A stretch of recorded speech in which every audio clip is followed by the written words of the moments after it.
Okay, so in this video, we're going to talk about the MEPS process.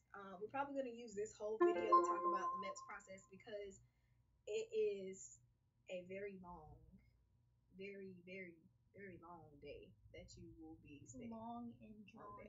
You're going to wake up the next morning, you're going to wake up call about 4 o'clock. Then 4:30, you have to be downstairs ready to eat. I would not suggest waking up at 4 o'clock. Speaking from experience. She was Don't wake up at 4 o'clock. She was up out of the bed and she was moving. I was like, what is this girl doing? Yeah. I was like, I would clearly come at 4 o'clock. What is this girl doing? Like, get up. I would suggest you set your alarm at like 3:30 because not only do you have to get yourself ready, but like I said, whatever you brought to the hotel with you has to leave the hotel with you that morning. Because once you leave the second day, you don't go back. You don't go back. If you're like me and you're forgetful and leave your phone charger at the hotel, that's that for that phone charger. So yeah, make sure that you wake up a little bit earlier, get downstairs, get some breakfast, eat as much as possible because they're gonna give you lunch at the MEPS place, but you're eating at 5:30 and you're not going to eat again until like 11 or 12. So if you like me and you a homegrown, you're going to want to eat a little bit more. So I would suggest eating a good hearty breakfast.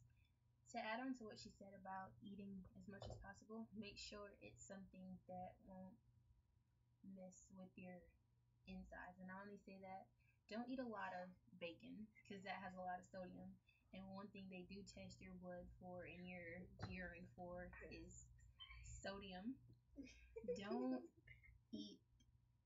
don't drink a lot of caffeine. Basically things that you know will raise your blood pressure because that's one of the first things they check at MEPS. So you don't want to get disqualified because you drank a cup of coffee and your sugar was too high. So okay, speaking from personal experience, when I got to MEPS, they did our drug test. I can tell you the exact time they did our drug test. They did our drug test at 11:47. You wanna know why I know that time? Because I was holding my pee the entire time. The whole time. I was holding my pee. Do not drink 15 cups of water at the hotel and think that you're gonna pee when you get to MEPS. Because here's the problem. If you pee when you first get there, you're not gonna pee again. So I would suggest they have water fountains. I would suggest not, drinking that much water at the hotel, but then sipping throughout the day until it's time for you to take your test. So that way you will have enough liquid to get out. Because like I said, speaking from experience, I was sitting in the chair shaking. Like when she said, I was sitting in the third row, and she said, "Who wants to be first up to get tested?" I had to go. Okay, just to backtrack a little bit, after breakfast, you'll get put into a room, and then they'll separate you by shippers. And by shippers, we mean people that are shipping that day to go to basic training, and then people that are going for their regular physical. You'll get on 2 separate buses because more than likely there'll be too many people to go on one bus. Mm-hmm. Actually, we had 3. We had 3 buses, yeah. You'll get to MEPS and then they'll line you up in 3 lines. One line is for shippers, the other line is for full physical, and then there's a middle line, which I was on because I went to MEPS twice. And the middle line is called Inspect. Inspect is basically you go to MEPS, but you already had your physical, so they just need to make sure you didn't get any new tattoos or any new injuries. And that's that. Then you get your day started.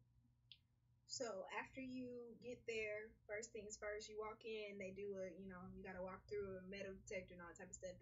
At our MEPS, they had a baggage claim area, so they took our bags and they put them in the baggage claim area. Leave everything in the baggage claim area except for your ID, and I needed my social security card.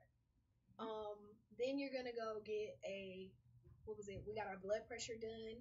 Then they sent us to get our hearing and our vision. If you wear glasses, take your glasses, but you're gonna test without them. Contacts as well. Yes. After that, we got blood drawn, and then we went and did our physical. The physical was a lot easier than most people make it. We're gonna do a video where we're gonna show y'all like how to do the stuff that you did in the physical. It's a lot easier than you make it. Like I was freaking out, especially about the duck walk, but it really wasn't that hard. The whole point of the physical is for them to qualify you.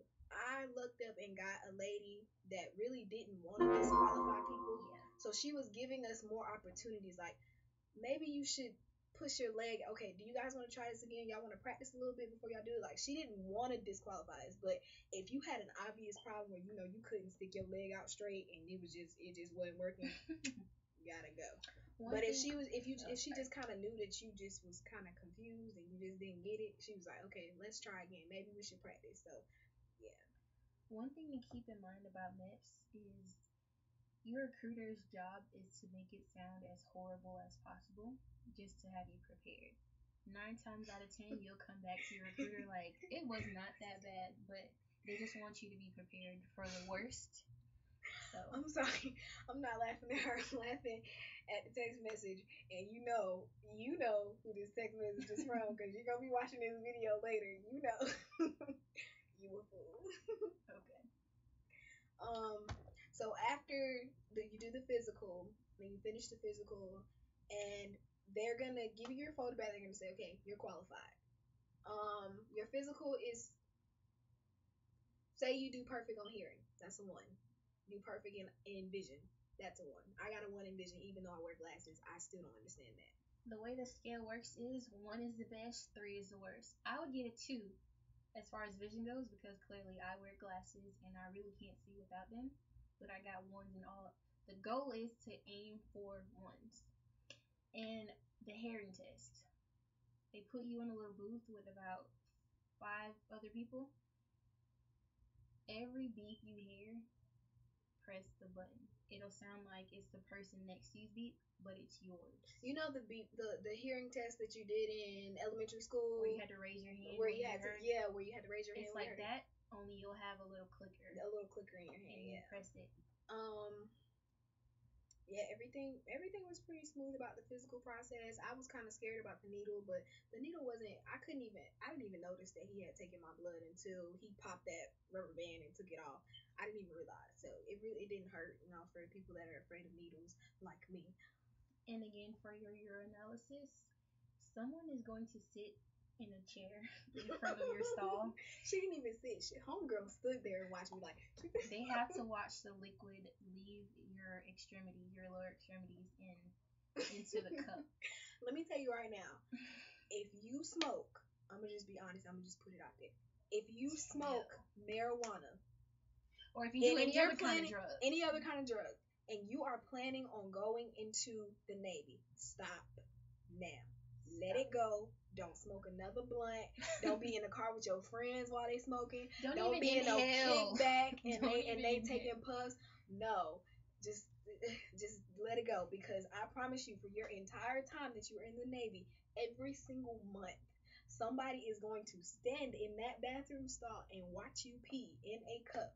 And they are going to test it every month. There is no way to beat it. There's no way to get out of it. There's no way to. Don't think you're gonna go to the gas station and buy them little syrup things and do the detox. The test that the military use to see if you have been doing drugs are the most powerful tests ever. They can detect if you smoked 3 months ago. So your little 30-day detox plan is just not gonna work. Oh, I know I got a test on the 16th. Today the 15th, so I'm gonna get high and then start my 30 day. It's not gonna work. They gonna know. Okay. As far as females go, females MEPS experience. If you are on your monthly cycle at that time, don't worry about it. Just wear a tampon. They're still gonna look at your junk down there, but just wear a tampon. I would suggest you not wear a pad for obvious reasons, because you have to get undressed. So you know tampons. What? It's not like your typical OBGYN visit. Maybe it was just the lady the particular woman that I had. She didn't seem like she wanted to get all up in our area. I mean, I wouldn't either. Like, you got 300, 400 girls coming in daily. I wouldn't want to look at every single person. And I wouldn't want to touch every single one either. Exactly. Really, so she told you to put your legs up. She looked, if she saw something that was a little peculiar, she would touch. But if it looked all normal, from vision, she was just like, okay, keep it moving. Shave. Please shave. And use lotion, because you are going to be in your panties, in your bra. There were 12 girls in the same room as me. You are going to be in front of 12 other girls in your panties, in your bra. Please so shave. Thank you. Please. All right. Moving on. After you get your paperwork back from your physical and you qualify, by then they'll let you know if you're disqualified by anything in your physical. You get your paperwork, and the next thing you will do is go see your liaison. Now, how fast you move through MEPS, it really depends on how many people they have to go through. And if there's a lot of people there that are shipping, they get taken care of first. So it's going to be, don't expect to be out of MEPS by 10 o'clock in the morning. Oh, yeah, I'm going to start at 5 a.m. Don't listen to your recruiter talking about some stay at the front of the line and you going to move through the Don't plan on leaving MEPS until at least 6:30. I'm put it like this. If you have to go to work that night, call in. Call in. Because I was supposed to go to work that night. I was supposed to drive back home and go to work. And guess who didn't go to work because she didn't get out of MEPS until 6 o'clock. Don't say we didn't warn you. Don't say it. Okay. Now, after your physical, it'll be around 10, 11, and that's when they do lunch. Don't expect anything extravagant for lunch. It's just a big old sub. It's cold. It's dry. I ate at 12, by the way. She ate at 11 because I had to do my I had to do my physical and she had to do her inspects. The inspects and the shippers ate at 11. The people that had to do their physicals ate at 12. For your lunch, you're gonna get a sub, some chips, some cookies, an orange, and a soda. Everywhere is the same. It's not the same, or it doesn't change. Sorry. After that, you go see your liaison. And as far as the liaison goes, if you have any traffic violation history, any arrests, anything that has to do with the law, by this time you were supposed to talk to your recruiter about it and you were supposed to get all waivers. But in my case, no, I'm not a criminal, but I needed a waiver for some police involvement. And this is why I had to go back to MEPS. I passed my physical the first time, but I had to go back because there was a waiver that was missing from my paperwork, so I had to go back. But you talk to your recruiter and you get that taken care of. Please get everything taken care of before MEPS, because once you get there, it's so, I don't want to say heartbreaking, but it's discouraging to know that you're here with the intent of swearing in that day, and they say, well, you're not going to swear in today. You got to come back in a few weeks. So please get everything taken care of before you go to MEPS. And I am also speaking from experience.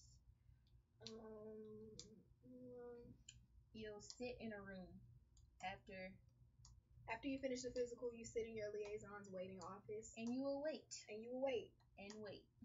And wait. And wait. This is where your recruiters come into play, because most of the time you should be moving through, like, at least in an hour. If you're still sitting there, I would say get in contact with your recruiter and see what's up, see why you're still waiting.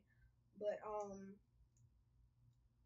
it was pretty, other than the waiting to see my liaison, my MEPS experience was pretty smooth. I kept moving.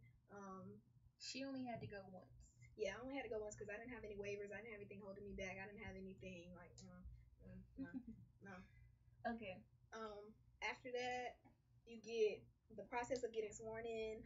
Wait, you gotta pick your job first. Oh yeah, you gotta pick your job. Oh yeah. I would say go to MEPS with 3 options for your job. Do research on the jobs that you might be interested in, because you don't want them to force. No, I wouldn't say force, but don't let them trick you, or don't let them, talk you into a job that you might not really want, because you're stuck with that job for 2 years before you can change it. Pay attention. You're stuck with the job for 2 years before you can change it. So I would say do your research and know what you want to do. And if this girl will stop laughing, we can move on with the video. Okay. We're gonna have to cut the video right here. We're trying to keep our videos short so that you guys won't on us.